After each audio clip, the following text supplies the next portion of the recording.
wonder what's going on in that country. And it's my country, yes, but sometimes I feel like disowning that country. Yeah.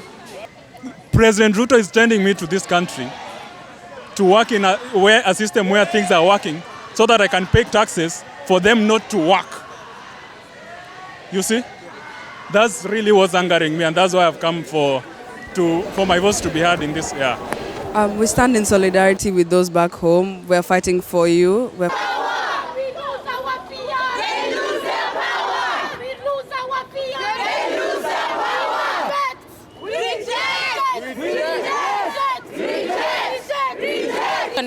In Kenya, like, we are absolutely tired.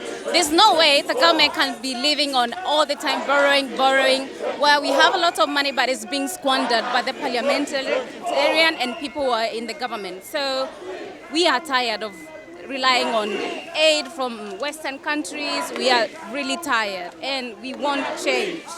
And one thing we want to say is that we are telling the government just to be accountable with the funds that they are getting, to be accountable for all the money they have, to be accountable for the money. The money should go to serve the people and the Kenyan community and the country as a whole. All we want is accountability. If there is accountability, things will be okay in the land. Things will be okay in the country. Accountability is what we want. Thank you. We are here to protest like other Kenyans, joining other Kenyans to say that this oppression that the current government is giving to the people, we reject it. This is more than the finance bill. It is a conversation that this generation needs to have with the government.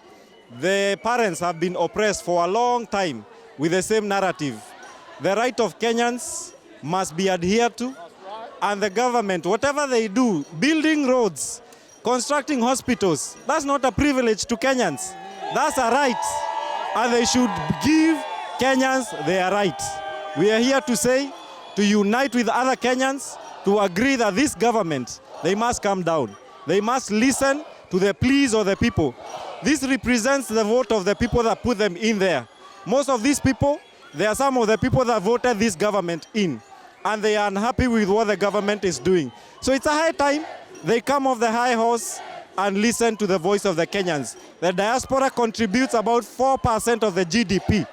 4 million Kenyans across the globe, and this is a voice that needs to be heard. That is why we are here today.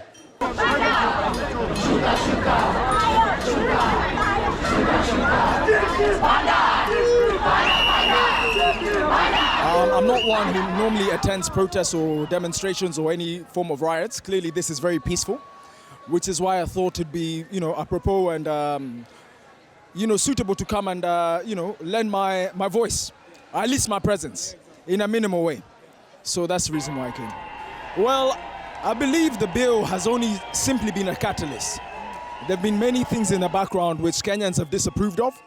They've remained quiet for a long time, but this being, how can I say, the lynching point, which has actually sort of, in a sense, lit the flint to the flame, has actually awakened people's political consciousness. And what's more revealing is that this has actually come from the youth. Long maligned, long ignored, long in the periphery, thought of as people who did not have a voice, in a sense of actually making change happen. And it's actually quite jolting for us who are older than them to realize that they're the ones who've actually brought us here.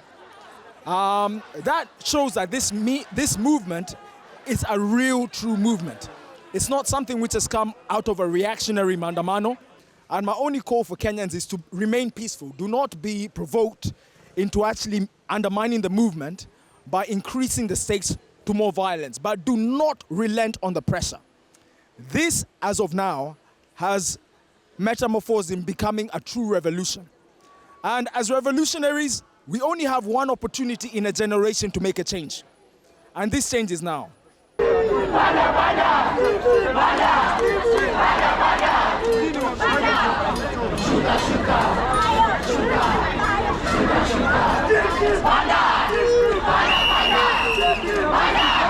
First of all, nataka kwanza kuaddress.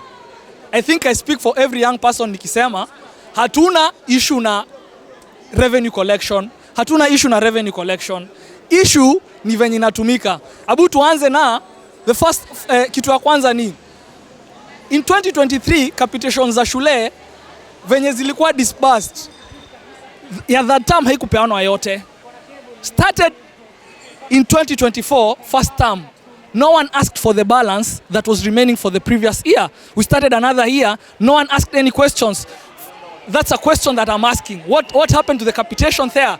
And not only that, as we speak, second term capitation has not been fully disbursed.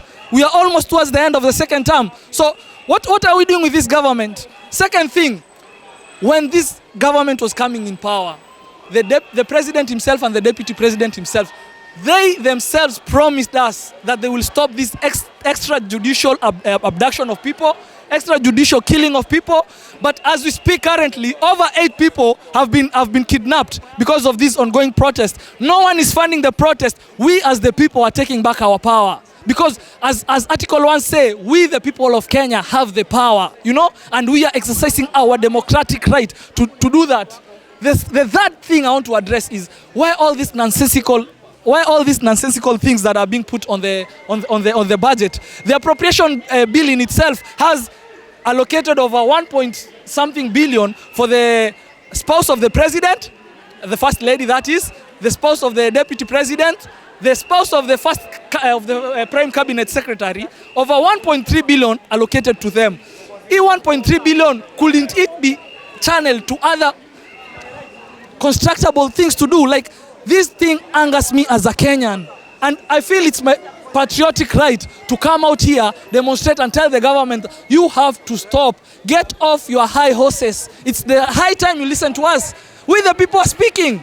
Yeah, that's all I have to say.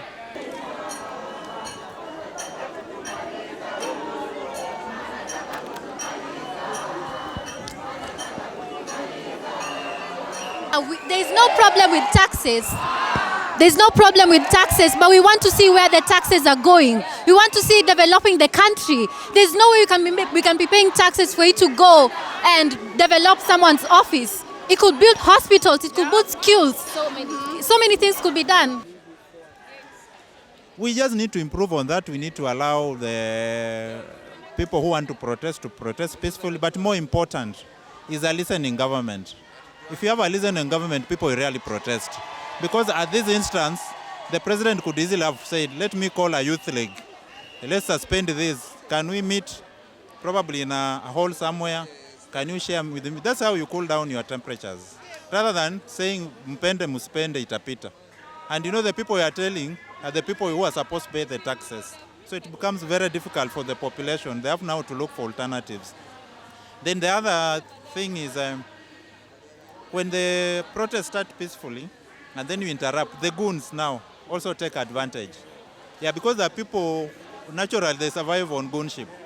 So you find that when you interfere and try to shoot people and chase protesters away, then the goons take advantage of that. And now they take that, use that opportunity to loot, to maim.